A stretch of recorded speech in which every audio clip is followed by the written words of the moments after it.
Viewmasters, it's the podcast that we do. Viewmasters, talk about movies that we view. Viewmasters, my friend Eric and me Joe.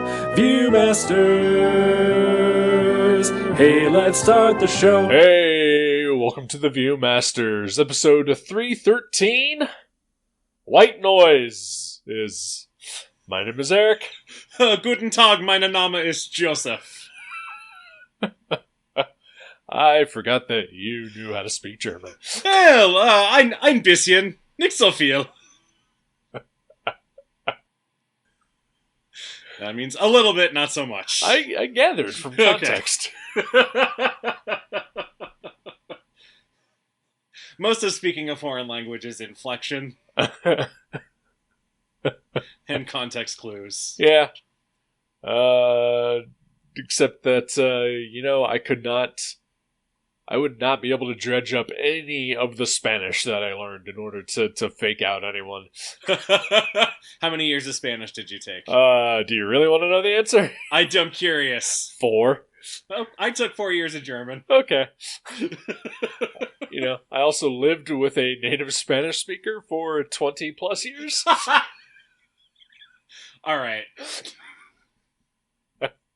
I don't know what to tell you, man. Yeah, I'm a failure. I get it. How are you? I'm okay. How are you? Es geht mir gut. Means you're good? Yeah. All right. Yeah.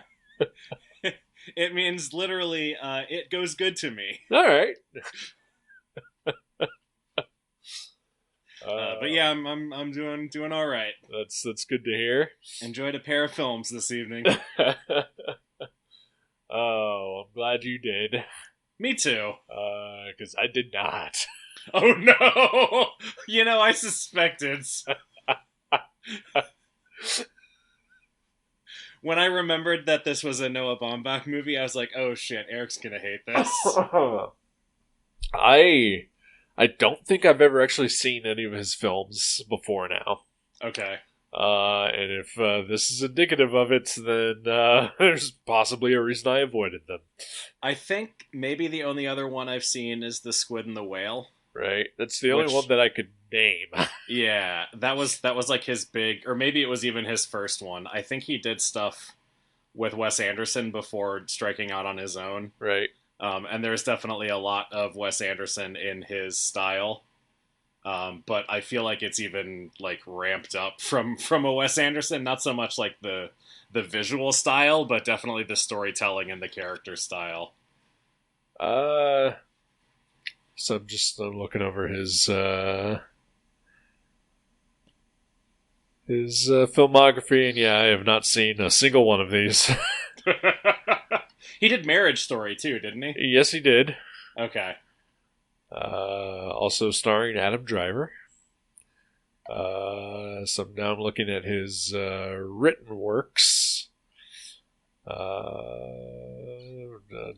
Nope, I have not seen any of the Madagascar movies. Did he write the Madagascar movies? He at least wrote Madagascar 3, Europe's Most Wanted. Oh my god. Let's see.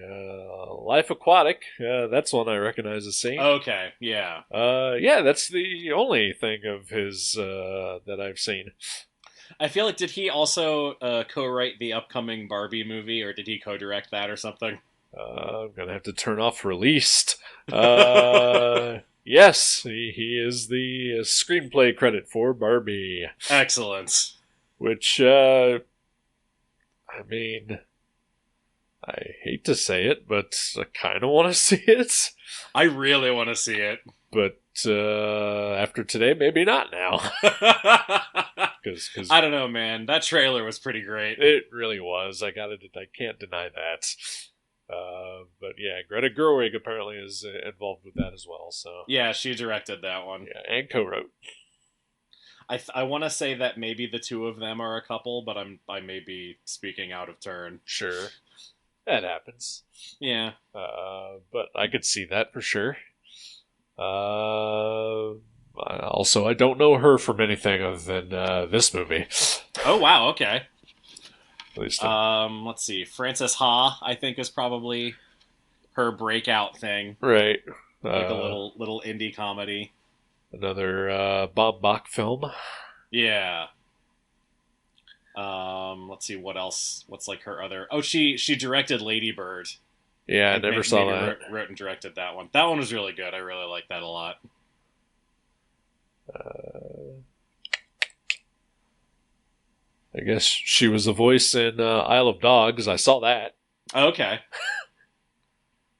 So, if that counts. Yeah, I'd say that counts. All right. Yeah. Oh, White Noise. White Noise.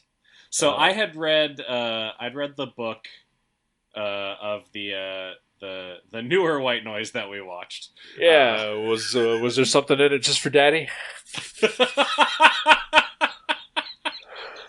I'm pretty sure there was.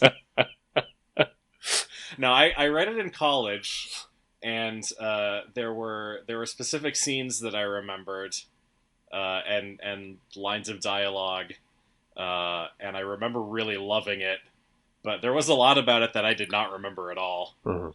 So I couldn't tell you honestly how closely the movie hews to the book. I feel like it's pretty close, but I couldn't say for certain. I did not know that it was an adaptation of anything until we watched it. I did just a cursory glance over the Wikipedia page and saw that the book was referred to as unfilmable.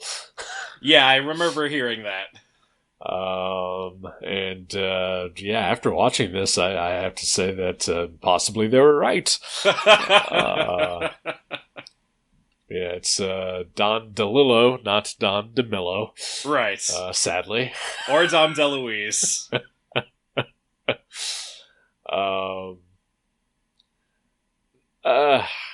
God.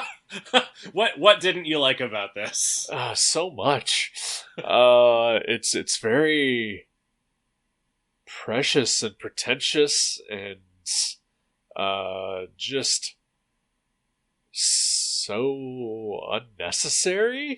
I mean, couldn't you say that about any movie? I mean, yes, and I have used that argument a lot against other people. I'm curious what you mean by precious, based on the novel Push by Sapphire. It felt like the entire thing just felt like, whoever, Noah Baumbach, Don DeLillo, I don't know who, just throughout the entire movie just saying, look how cute we are. Look what we're doing. Okay. We're special. I will say, yeah, tonally, I don't remember the tone of the book being as sort of heightened as it is in the movie. Like, I remember it being a little bit more straight. I don't know that I want to say straightforward, but not as like. I think what you're saying is, look how cute we are. Uh-huh. I don't remember it being quite like that. I remember it being a little more serious, or at least that's how I read it as an angsty early 20s college student. I will say the moment that the movie lost me was pretty early on, actually. Okay. When Adam Driver's character goes home, and like the conversations, like every conversation in this movie is just real fucking obnoxious. But when like he goes into the kitchen and like the entire family is there and everybody is talking at once, and all the dialogue is overlapping, that just raised my anxiety levels to a point where I was done. I was out. I get that. And I seriously considered just not watching the rest of this movie. Aw. To get the game out of the way earlier, I fell asleep during this movie maybe about 6 different times. Okay. I did spread it out over a couple days. Watched a good portion of it yesterday and then finished it today. And still fell asleep today during it. I deliberately paused it and said, I need to take a nap. Sure. But it also just felt like none of anything that happened mattered to anything else that happened in the movie. Okay. Like the whole airborne toxic event subplot just seemed just completely unnecessary. Well, I mean, it was a gateway to Jack's impending, eventual scheduled death. Sure. And, I don't know. People don't talk like this. That is completely fair. Yeah, there were a few points because it's a very dialogue driven drama-y, I guess. Yeah. And there were definitely a few points when he's specifically the scenes between Jack and Baba, or Jack and his doctor. That scene in particular stuck out at me. That felt very like this is scripted.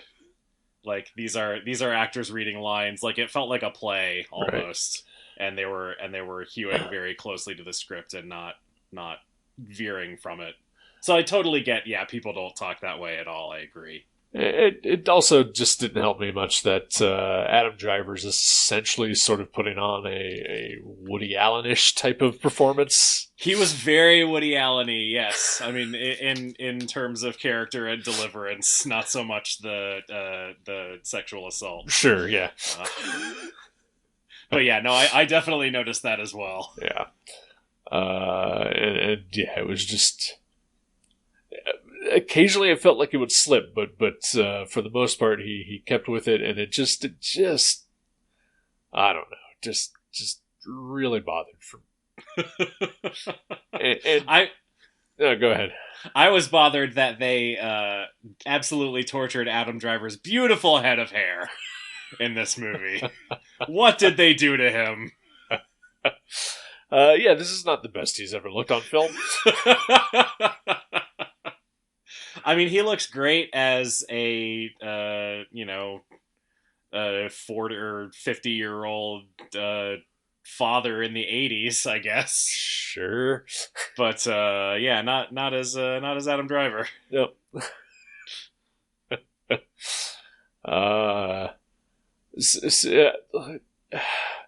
Not to say that this is the worst movie I've ever seen. Oh wow, okay. It's not, but it's possibly the movie that I hate the most that I've ever seen.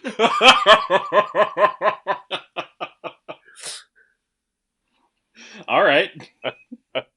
Did you hate Clueless? I couldn't, I listened to the episode again today, and I still, I feel like you were still sort of processing the movie by the time we were done with it. Did you ever come around to, whether or not you hated Clueless? I don't hate Clueless. I still sort of feel unsure about it. Okay. But it's definitely not in the hate category. Okay. I feel like it's a movie that I could probably easily go without ever watching again.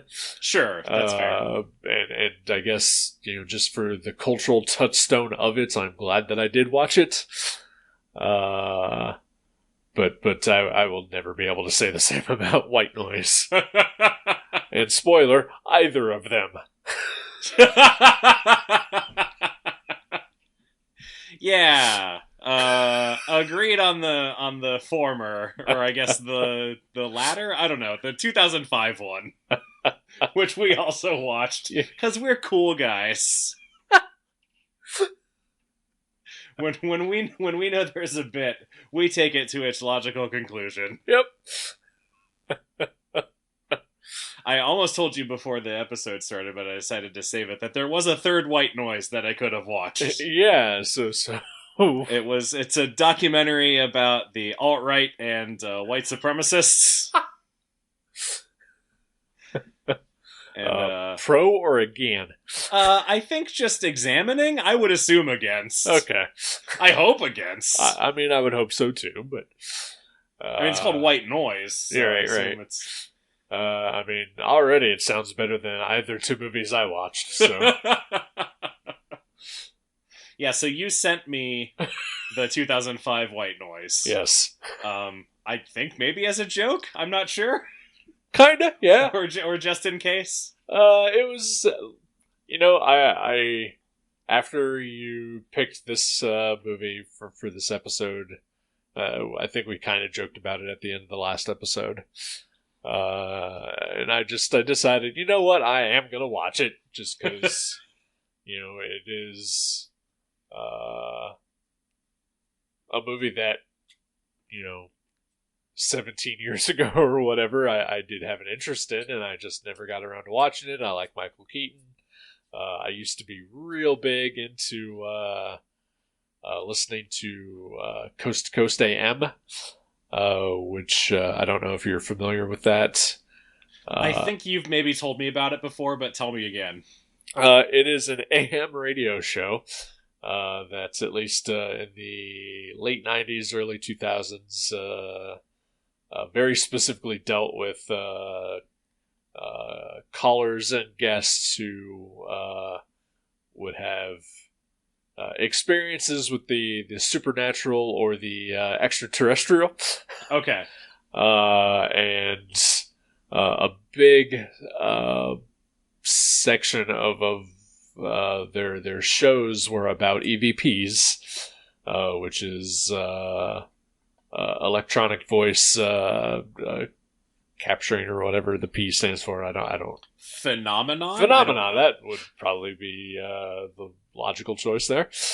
In which people would just sort of record and talk to an empty room and hope that a ghost would talk back to them when they played back the recording.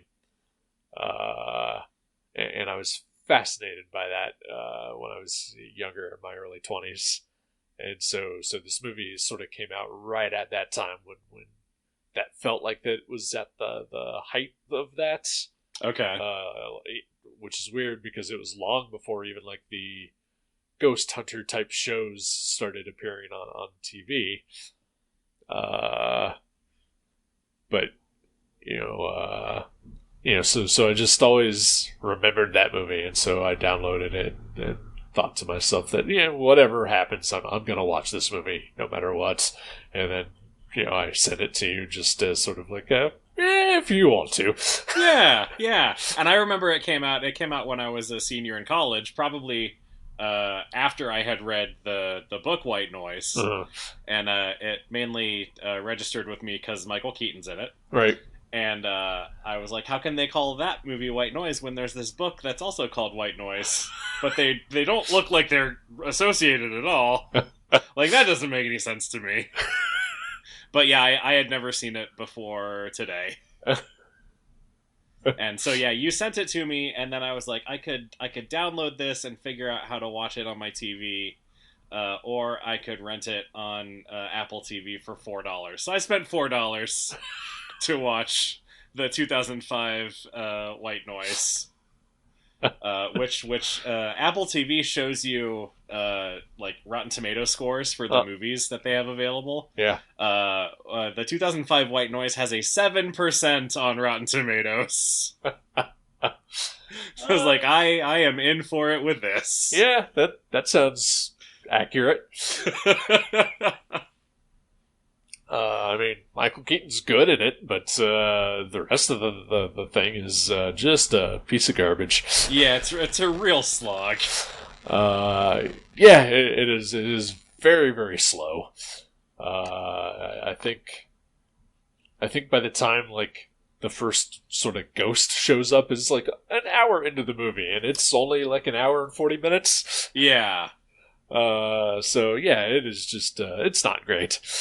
I would definitely say it is the worst of the two movies called White Noise that I watched. Just at least on a technical thing, Yeah. but it is not as obnoxious as the Adam Driver White Noise. I did laugh when towards the end of the movie, Michael Keaton gets to the, I don't know, burnt out building or whatever it is that he's in, where the guy is holding his kidnapping victims. Yeah, And he sees the actual ghost of his wife. yeah. Like, what? Oh, we've really we've really crossed into new territory here. And then he gets killed by demons or something. I'm not sure. I think just evil ghosts. Okay, Yeah. why are there evil ghosts? Do they like they help this guy I with his projects, or what's their story? Like, there's a lot that's unexplained. yeah, I didn't really gather what was happening other than they were talking to the killer and suggesting to him to kill people. Yeah, I don't know, but like yeah, like a Son of Sam thing. maybe, yeah. The part where the ghost of Michael Keaton's dead wife shows up in person, I guess. Yeah, It took me a little bit to register that was happening. I just thought that he saw like he heard her voice, but like he was looking at like a crack in the wall, and I thought like the crack in the wall was like moving like her mouth. Oh, interesting. Okay. Which at that point I was just like, what the fuck is happening? Oh man, I don't know that I'm glad that I watched that one, but I enjoyed watching it for whatever it was. Yeah, I'm glad to have finally seen that and know that I will skip the sequel. Yes. And also glad that I left behind my Coast to Coast AM phase back in my 20s. Is that still on? Oh yeah, yeah. Okay. It has definitely become like it's still like full of the crackpots and stuff, but now it's heavily leaning towards the alt-right crackpots Oh, as well. sure. Yeah. That makes sense. Yep. A different kind of white noise, if you will. Yeah. I will say at the end of both movies, I asked myself the exact same question, which was, what is that song playing in the end credits? I loved the end credits to 2022 White Noise. I'm sure you did. I loved them. I remembered watching the trailer for the movie and seeing like there's a short snippet of a choreographed dance sequence, and I was like, how does that fit in the movie? And then completely forgot about it. So when it started up, I was real excited. And the answer is it doesn't, because it is just at the end. Exactly. You know what? I really like that song. I did too. Yeah. If you know me well, you know that I don't care for music. Well, when you do care for music, it's not that type of music. Usually, I yeah, feel like, it yeah. is, yeah. But I enjoyed that song. I'll probably try to find it online later. Yeah, I have heard good things about LCD Sound System over the many years. Uh-huh. And just never taken the time to look into them, but I will probably do that now because Yeah. I also really really like that song. If If I could tap both my feet, I would have been tapping both of them. I did find it amusing that during that big dance number, Andre 3000 of The Outcast is mostly just standing in one spot. Was that who that was? Yes. I did not know that. Yep. Andre Okay. Benjamin. Amazing. Who mostly just is in this movie. Does maybe has 2 lines. Yeah, he's just one of the professors, right? Right. Yeah. Yeah. Which just seems weird. Like the pool boy from Seinfeld. Like I get why he would be like just a background professor, but I didn't understand why you get an Andre 3000 and not feature him somewhat. Did Noah Baumbach maybe do music videos for Outcast? I don't know. Yeah, I don't know. Yeah, I was wondering about his music video bona fides during those credits. It seemed like maybe that was something that he did before he got into movies. It's possible. It's an in for a lot of directors. I did not. Usually they do show up on an IMDb, but I did not catch any as I was looking over it. Yeah. But I mean, it was a well done dance scene. I'll admit that. Yeah. Yeah. Like the movie is technically very proficient. It's very well filmed. It is certainly filmed. Yep. And acted. Yeah. And some of those performances were fine for what they were. I really love Don Cheadle in this movie. I thought he was awesome. Yeah, it was fine. Just again, like he's doing a lot of the overlapping dialogue thing that like Robert Altman does. Yeah. But I think Robert Altman does it well. And maybe Noah Baumbach needs to just practice a little bit before putting it in his next movie. Well, I do think that there is an element of it that is playing into the title of the movie. Sure. Like when it first started in that first scene with the family and they're all talking over each other and you can't really hear what anyone is saying. That was very evident that was what was going on there. Yeah. So I do think some of it being unintelligible is on purpose, but I hear what you're saying. Yeah, it was like I said, mostly it made me anxious, but other times it just was really annoying.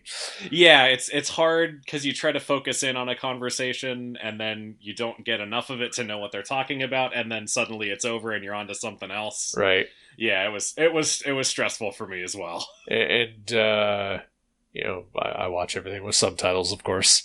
Right. Like sometimes the subtitles would just be focusing on like what one side of the dialogue was while you're still hearing like multiple pieces of dialogue going on.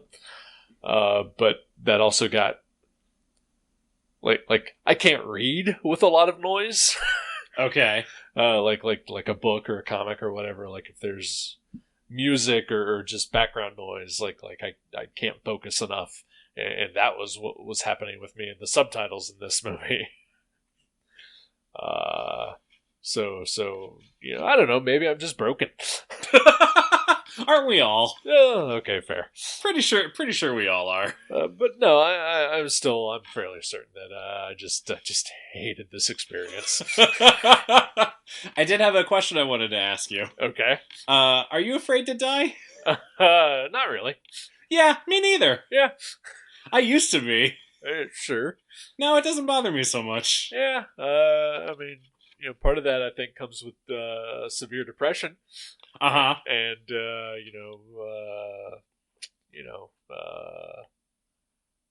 brushes with at least suicidal ideation.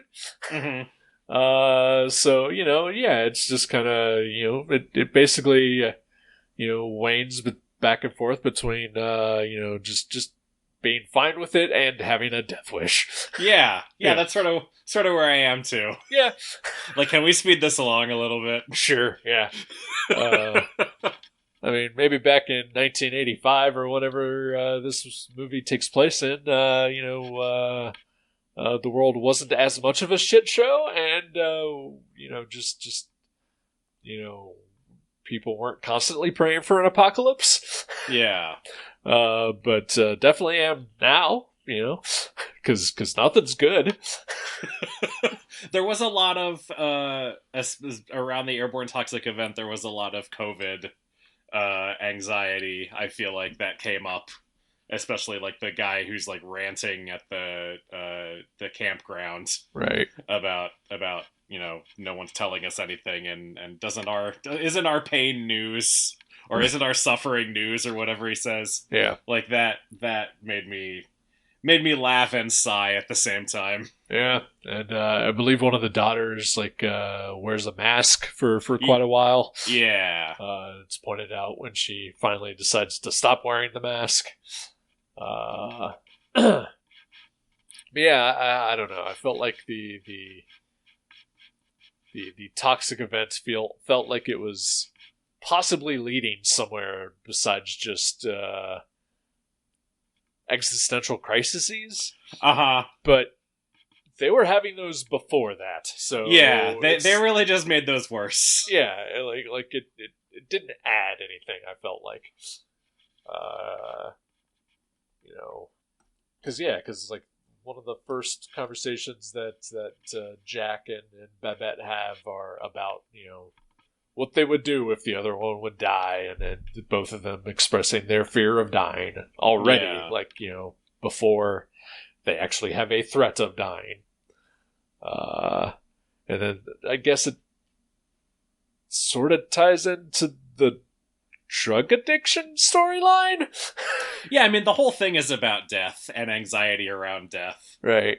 Like the I'm just thinking now about the crash sequence when which is it intercut with the part where Jack and Don Cheadle's character, whose name I don't remember, they're both talking about like the deaths or the lives of Hitler and Elvis. Yeah, mostly about their mothers. Mostly about their mothers, yeah. But then like Jack goes into a whole thing about people gathering for death, basically. Like I think they were gathering for Hitler's death or something. Yeah. And how like being in a group, or like being alone is dying, but being in a group is like defying death, and it's that part was really interesting to me, but I also feel like I didn't catch all of it, right? Because there was so much going on visually. But yeah, I mean the whole thing is just about anxiety, right? Which, I mean, I guess I did feel anxious quite a bit in this movie, so mission accomplished. Way to go! You've lined up with the movie Irreversible as far as making me feel bad. Oh, what's Irreversible? Oh, hold on to your britches. Oh no! Okay. It's a movie. It's a French film starring Vincent Cassel and Monica Bellucci. Okay. It is told in reverse. Written and directed by Gaspar Noé. Okay. It is basically about the brutal rape of a woman and her boyfriend seeking horrific revenge on the man who did it. Jesus Christ. It ends like that's how the movie starts, with him just murdering the fuck out of this guy, and then it goes backwards from there. And then it ends like before any of this horrific stuff has happened, and he basically has like a camera like spinning around really fast with like this terrible noise going on that is like deliberately designed to make you feel ill. Yikes. Yeah. It is not a fun movie. Okay. Would not recommend it. Okay, good to know. Yeah. Yeah, for like a split second, I was like, maybe I'll watch that, but no, thank you for that. No, yeah, you're a delicate flower. I'm. Look, you're not wrong. My girlfriend refers to you often as a cinnamon roll. So. Aww, that's so nice. Aw. I mean, mostly it's in my midsection, if you know what I mean. Because I'm a fatso. Yeah. You and me both. But yeah, that's really nice. Oh, man. Yeah, she and I, she came over Sunday afternoon, and she bought a game. Like a card game, board game type thing. Okay. Like weeks after she and I started dating, and it was like, we should play this, and then it's now been like a year and a half, and we Yeah. never got around to playing it. Like, we tried once, and like neither of us could understand any of the rules, so we just gave up. That doesn't bode well for the game. Yeah. So we tried it again this past week, and we started figuring it out, and we were just like, there needs to be more players. It works fine with just the two of us, but I think in order to be more effective as a game, there needs to be at least 3 or if not 4 people playing. Okay. And she was like, well, do you think Joe would want to play? And I was like, no, Joe would not like this game at all. Oh, what is it? It's about serial killers. Okay, I'm in. You play as various historical serial killers. And one person is a cop who has to track down evidence as you go on a killing spree. Okay. And attempt to apprehend the killers eventually. That sounds awesome. Okay, well, I'll bring it up to her. Definitely. All right. I have a few friends who really like to play board games and video games of that ilk. So yeah, that sounds like I've started to get into it a little bit. That sounds like a lot of fun. All right. I mean, yeah, we just assumed you were just maybe a little too sweet to play that game because there's just some horrific evidence presented in the cards. So Zodiac is like my favorite movie, right? That is true.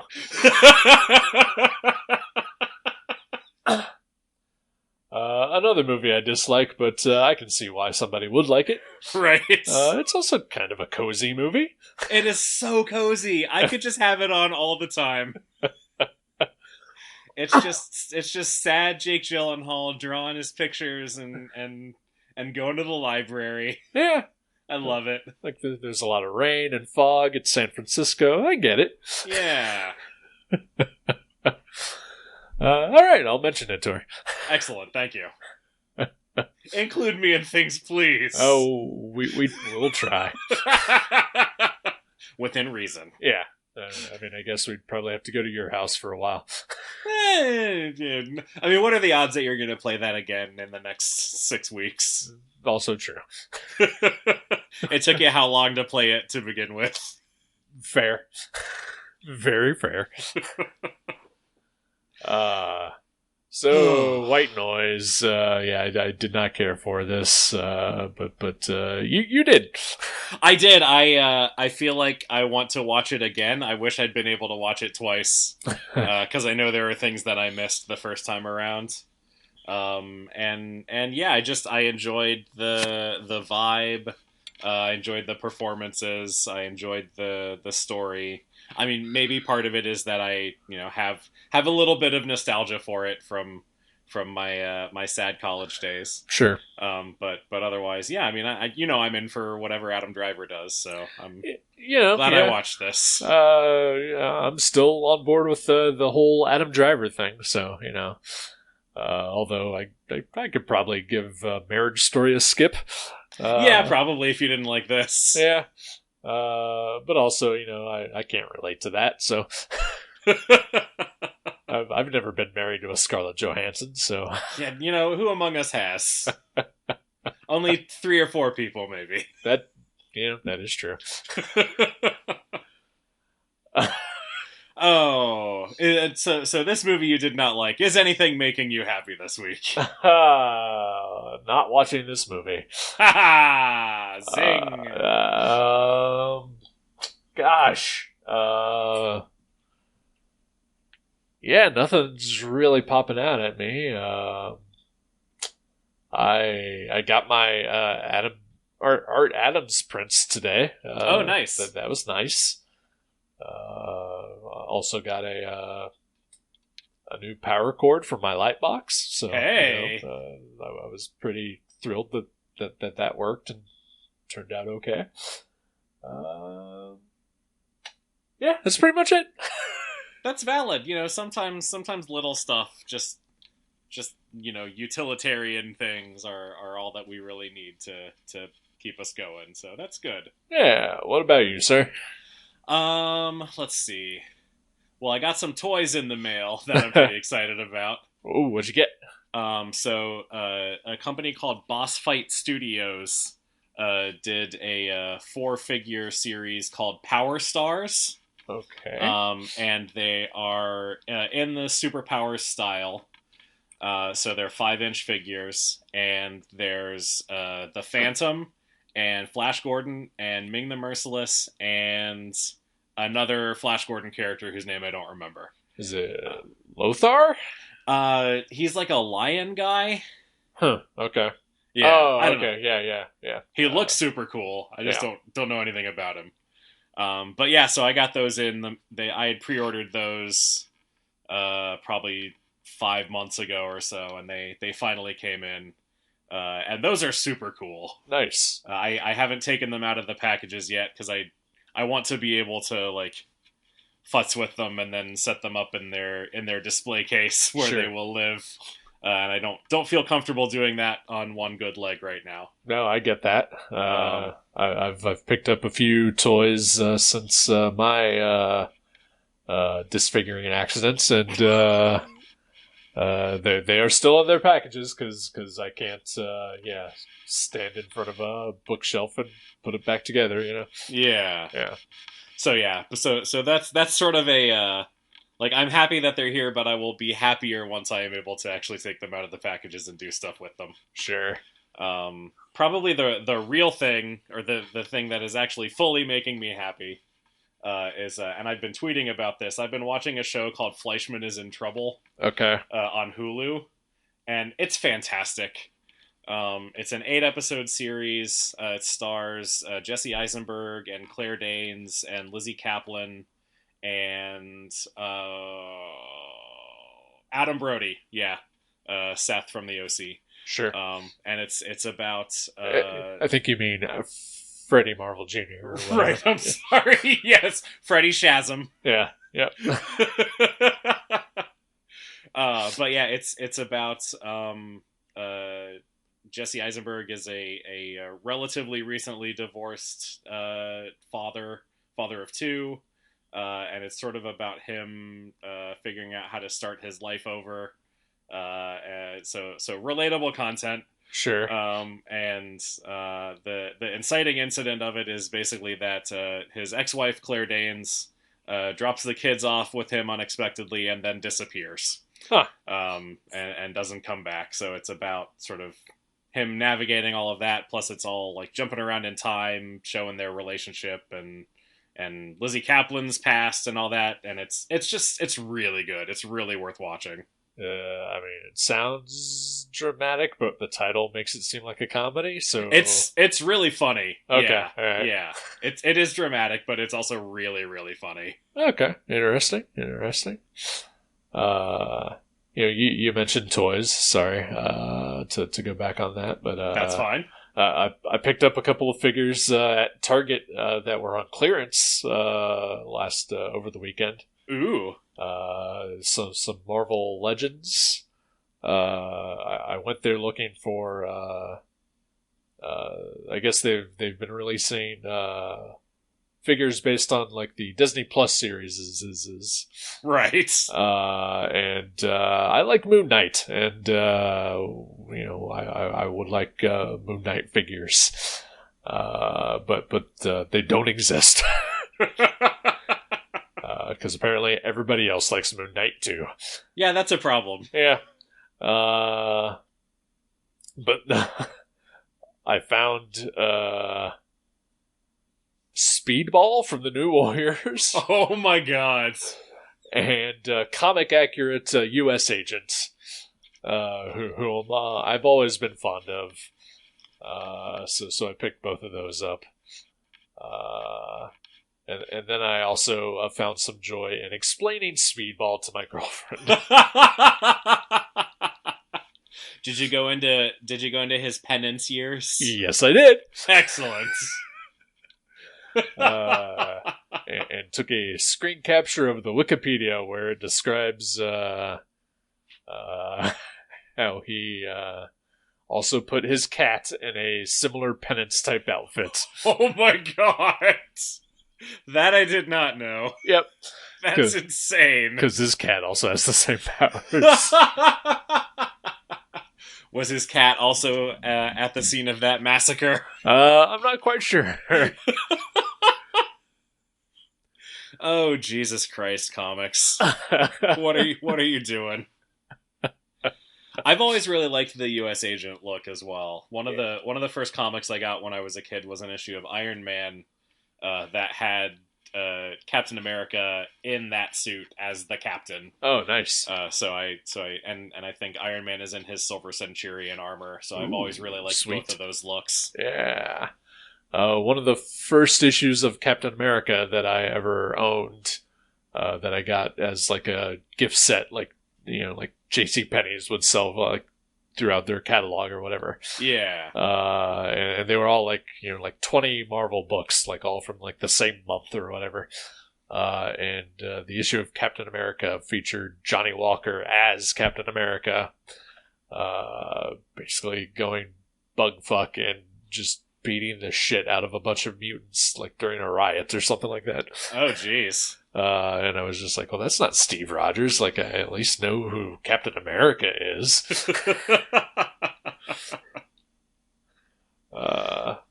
So I've always had like a weird fondness for John Walker. So sure, even though he is just a crazy asshole. He was good on the TV show. Yeah, I really like that TV show. Yeah. Although his redemption arc was a little too forced. Yeah. I guess there was COVID problems. I don't know. Yeah, that makes sense. Stuff that forced the show to be different than what they had planned. So, who knows? Yeah. All right. Do you have a movie in mind for next week? Nope. No. Nope. Nope. You want to watch Nope? I do. Okay. That's awesome. I actually literally just watched that, but I would love to watch it again. Oh, okay. See, it's getting to the point where I had like 3 movies in mind, and I was like, Joe's probably already seen that.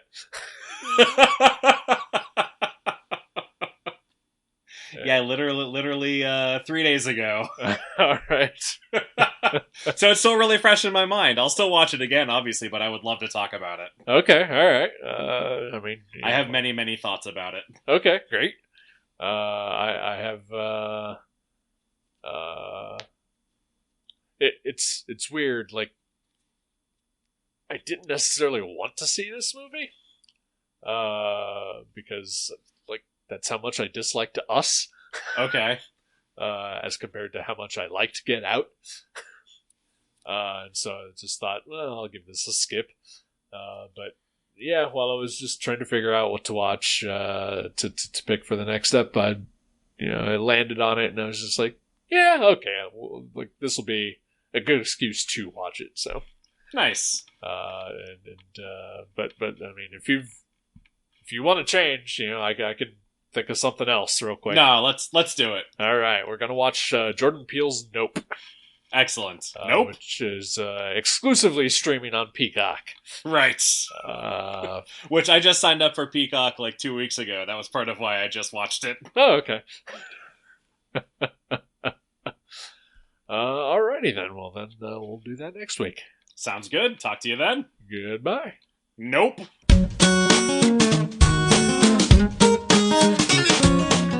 Thank you for listening to The Viewmasters. You can subscribe to the show directly at view.guttertrash.net or at iTunes and leave us a review. Visit view.guttertrash.net for email information and links to Facebook and Twitter. We'll see you next time on The Viewmasters.